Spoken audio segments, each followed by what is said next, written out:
அனைவருக்கும் வணக்கம். இன்னைக்கு நான் பார்க்க இருக்கிற விமர்சனம் பார்த்தீங்கன்னா, ஜெயம் ரவி, கீர்த்தி சுரேஷ், அனுபமா பரமேஸ்வரன், யோகி பாபு, சமுத்திரக்கனி, அழகம்பெருமாள் மற்றும் பலர் இணைந்து நடித்திருந்த சைரன் திரைப்படத்தை பற்றி வாங்க பார்க்கலாம்.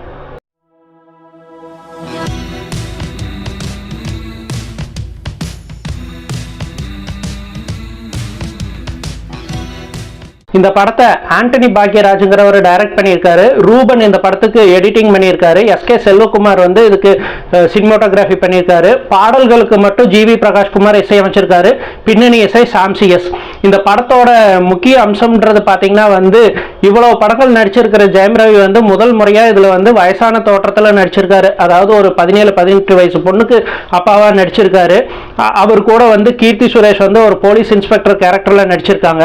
ஆரம்பத்தில் இந்த படத்தை பத்தி நாம பார்த்துட்டு இருந்தப்போ எல்லாருமே ஒரு ரூமர் கிளப்பிட்டாங்க. என்னன்னா ஜெயம் ரவிக்கு கீர்த்தி சுரேஷ் பொண்ணுன்னு. நானும் கூட ஒரு இதுல போயிட்டு பயத்தோட தான் இந்த பார்த்தேன், இப்படி ஒரு இதுல இருக்குமா அப்படின்னு சொல்லிட்டு. ஆனா நல்ல வேளை அந்த மாதிரி எதுவும் இல்லாம சமீப காலமா கீர்த்தி சுரேஷ் நடிச்சிருக்கிற மாதிரி இதுல அவங்களுக்கு இண்டிவிஜுவல் ஹீரோயின் ரோல் மாதிரி தான் இருக்கு. அதுக்கு சப்போர்ட்டிங் ஆக்டரா தான் ஜெயம் ரவி இந்த படத்தில் நடிச்சிருக்காருன்னு தான் சொல்லணும். 14 வருஷத்துக்கு அப்புறம் ஜெயிலில் இருந்து ஒரு கொலை குற்றவாளியா தண்டனை அனுபவிச்சுட்டு இருக்கிற ஜெயம் ரவி எத்தனையோ முறை ஜெயில் அதிகாரிகள் முயற்சி பண்ணியும் இவர் பரவல்ல வராம ஒரு தடவை வெளியே வராரு. அவர் வர்ற சமயத்துல அந்த ஊர்ல முக்கியமான பொறுப்புல இருக்கிற அழகம்பெருமாள், அவருக்கு உதவியாளராக இருக்கிற அஜய்ங்கிறவர் யாருன்னு பார்த்தீங்கன்னா மலைக்கோட்டை படத்துல வில்லனா இருந்தவர்.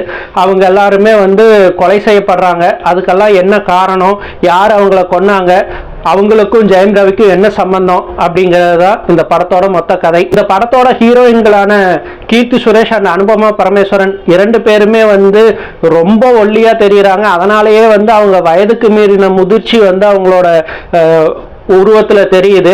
அதே மாதிரி அனுபமா பரமேஸ்வரன் வர்றது கொஞ்சம் சீன்ஸ்னாலும் படம் முழுக்க கதை முழுக்க அவங்கள சுற்றியே தான் போகுது.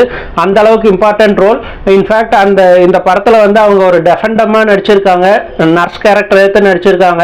அவங்க கேரக்டர் ரொம்ப நல்லா இருக்கு. அதே மாதிரி ஜெயம் ரவி ரொம்ப பஞ்ச் டைலாக் எல்லாம் பேசாமல் கொஞ்சம் அமைதியாக நடித்து ஒரு வயது முதிர்ந்த பெரியவருக்கு உண்டான அந்த எமோஷன்ஸோட அவ்வளோ அழகாக நடிச்சிருக்காரு. அவரோட திரை வாழ்க்கையில இந்த படமும் ஒரு முக்கியமான மைல்கல்னு தான் சொல்லணும்.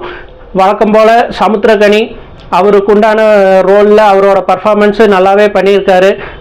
வேளாங்கண்ணின்ற போலீஸ் கான்ஸ்டபிளாக வர்ற யோகி பாபு பண்ணுற காமெடிகள் ஒரு சில இடங்களில் சிரிக்க வச்சாலும் பல இடங்களில் அலுப்பு தட்டுற மாதிரி தான் இருக்குது. ஜிவி பிரகாஷோட மியூசிக்கில் பாடல்கள் ஓரளவுக்கு தான் நம்மளுக்கு ரசிக்கும்படியாக இருக்குது. அதே நேரத்தில் சாம்சிஎஸ் போட்டிருக்கிற பேக்ரவுண்ட் ஸ்கோர் உண்மையிலேயே படத்துக்கு ரொம்ப பக்கபலமாக இருக்குது. மொத்தத்தில் குடும்பத்தோட பார்க்க வேண்டிய ஒரு நல்ல மசாலா படம் இது. அனைவரும் மிஸ் பண்ணாமல் பாருங்க. மீண்டும் ஒரு நல்ல விமர்சனத்தை சந்திக்கலாம். நன்றி.